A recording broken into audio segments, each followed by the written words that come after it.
የሪያል ማድሪዱን ቪኒሺየስ ጁኒዮርን አርሰናል ማስፈረም ይፈልጋል የሚለው በዲ አትሌቲኮ ዴቪድ ኦርንስቴን መጀመሪያ ይፋ የተደረገው የዝውውር ዜና ከተነገረ በኋላ በጥቂት ሰዓታት ውስጥ ከ20 ሚሊዮን በላይ ሰው ይህንን ዜና በትዊተር ብቻ በዴቪድ ኦርንስቴን የትዊተር አካውንት ላይ ተመልክቶታል። ስለዚህ በጣም ከፍተኛ ትኩረት ያገኘ የዝውውር ጉዳይ ነው። በጥቂት ሰዓታት ውስጥ በመጀመሪያዎቹ 30 ደቂቃዎች ውስጥ ብቻ ወደ 8 ሚሊዮን ገደማ ሰው ዜናውን ተመልክቶታል። እንግሊዞቹ በዝውውር ጊዜ እንዲህ ሳይጠበቅ ርዕስ የሚሆነን የዝውውር አጀንዳ ትራንስፈር ፍሪንዚ ይሉታል እና ይሄ ደንበኛ ትራንስፈር ፍሪንዚ ነው። በእርግጥ ዝውውሩ ገና መሆኑ በዚሁ ሪፖርት ላይ ተጠቅሷል። ግን ስለዚህኛው ስለ ዘጋቢው ስለ ዴቪድ ኦርንስቴን የሚነግረን አንድ ነገር ግን አለ። ያው በዝውውር ጉዳዮች ላይ ሁለት ዋና ዋና ዘጋቢዎች የሚባሉት ፋብሪዚዮ ሮማኖ እና ዴቪድ ኦርንስቲን ናቸው። ዴቪድ ኦርንስቲን በአብዛኛው እንደዚህ አይነት ኤክስክሉሲቮችን በማግኘት የሚደነቅ ስኩፖች ይሉታል እንግሊዞቹ ወይም የሚዲያ ሰዎች እንዲህ አይነት ስኩፖችን በማግኘት የሚታወቅ ከሁሉም ቀድሞ ዜና ብሬክ በማድረግ የራሱን ኤክስክሉሲቭ ዜናዎች በማውጣት የሚታወቅ ነው። ያው የታማኒነቱ ጉዳይ ጥያቄ የሚነሳበት አይደለም። ብዙ ትኩረት ያገኘ ነው። ብዙ መነጋገሪያ ርዕስ የሆነ ጉዳይ ነው። ገና ካሁኑ ገና አልተፈጸመም ዝውውሩ፣ ገና በክለቦቹ መካከል ድርድር አልተደረገም።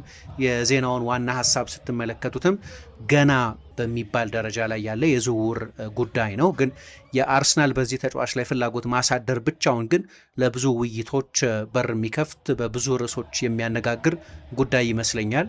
አንደኛ ከዓለም ስታሮች መካከል አንደኛው ነው። በቅርብ ዓመታት በእኔ አስተያየት ከክርስቲያኖ ሮናልዶ ከሪያል ማድሪድ መልቀቅ በኋላ በቻምፒየንስ ሊግ በሪያል ማድሪድ ብቻ ሳይሆን በውድድሩ ትልቁ ልዩነት ፈጣሪ ሆኖ የቆየ በጣም ትልቅ ተጫዋች ነው።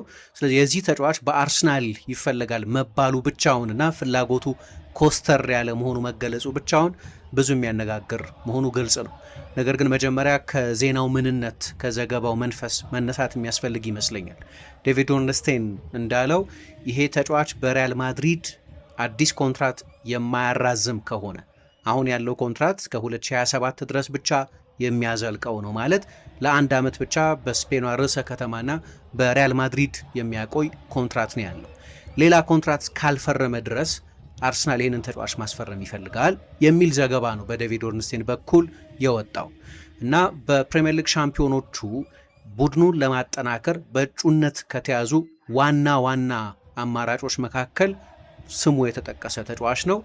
ዝውውሩ እንደሚፈጸም ምንም ዋስትና የለም። ነገር ግን በአርሰናል ባሉ እንዲህ አይነት ውሳኔዎችን በሚሰጡ ሰዎች ሁሉ ስምምነት ላይ የተደረሰበት ነው ቪኒሺየስን የማስፈረም ሐሳብ። ዝውውሩ ይፈጸማል ማለት አይደለም። ዝውውሩ ስለመፈጸሙ ምንም ዋስትና የለም። ግን የአርሰናል ሰዎች ይሄ ተጫዋች በሪያል ማድሪድ ኮንትራቱን የማያራዝም ከሆነ ዝውውሩን ፐርሱ ለማድረግ ወይም ተጫዋቹን የማስፈረም ጥረት ለማድረግ ከፍተኛ ፍላጎት አለ። በሁሉም ሰዎች በኩል መስማማት ላይ ተደርሷል ይላል። እንግዲህ ይሄ ክሮንኪዎችን የሚመለከት ነው። የክለቡን ሊቀመንበር ሪቻርድ ጋርሊክን የሚመለከት ነው። የክለቡን የስፖርት ዳይሬክተር አንድሪያ ቤርታን የሚመለከት ነው። የቡድኑን አሰልጣኝ ሚኬል አርቴታን የሚመለከት ነው። እንዲህ ያሉ የአርሰናል ሃይራርኪ ውስጥ ያሉ ዋና ዋና ሰዎችን የሚመለከት ነው። በእነዚህ ሁሉ ሰዎች መግባባት ላይ የተደረሰበት ነው። ተጫዋቹ በሪያል ማድሪድ አዲስ ኮንትራት የማያራዝም ከሆነ ሪያል ማድሪድም ተጫዋቹን ይሸጠዋል ተብሎ ስለሚጠበቅ፣ ምክንያቱም ተጫዋቹ ለተጨማሪ 6 ወራት ኮንትራቱን ሳያራዝም በሪያል ማድሪድ የሚቆይ ከሆነ ከስፔን ውጭ ካለ ከየትኛውም ክለብ ጋር ቅድመ ኮንትራት መፈራረም ይችላል። ይሄ ማለት ሪያል ማድሪድ ይሄ ከፍተኛ ገንዘብ ሊያወጣ የሚችልን ተጫዋች ያለምንም ገንዘብ ሊያጣው ይችላል ማለት ነው። ስለዚህ ሪያል ማድሪድ ተጫዋቹን በመሸጥ ገንዘብ ሊያገኝ የሚችልበት የመጨረሻው ድል አሁን ያለንበት የዝውውር ወቅት ነው።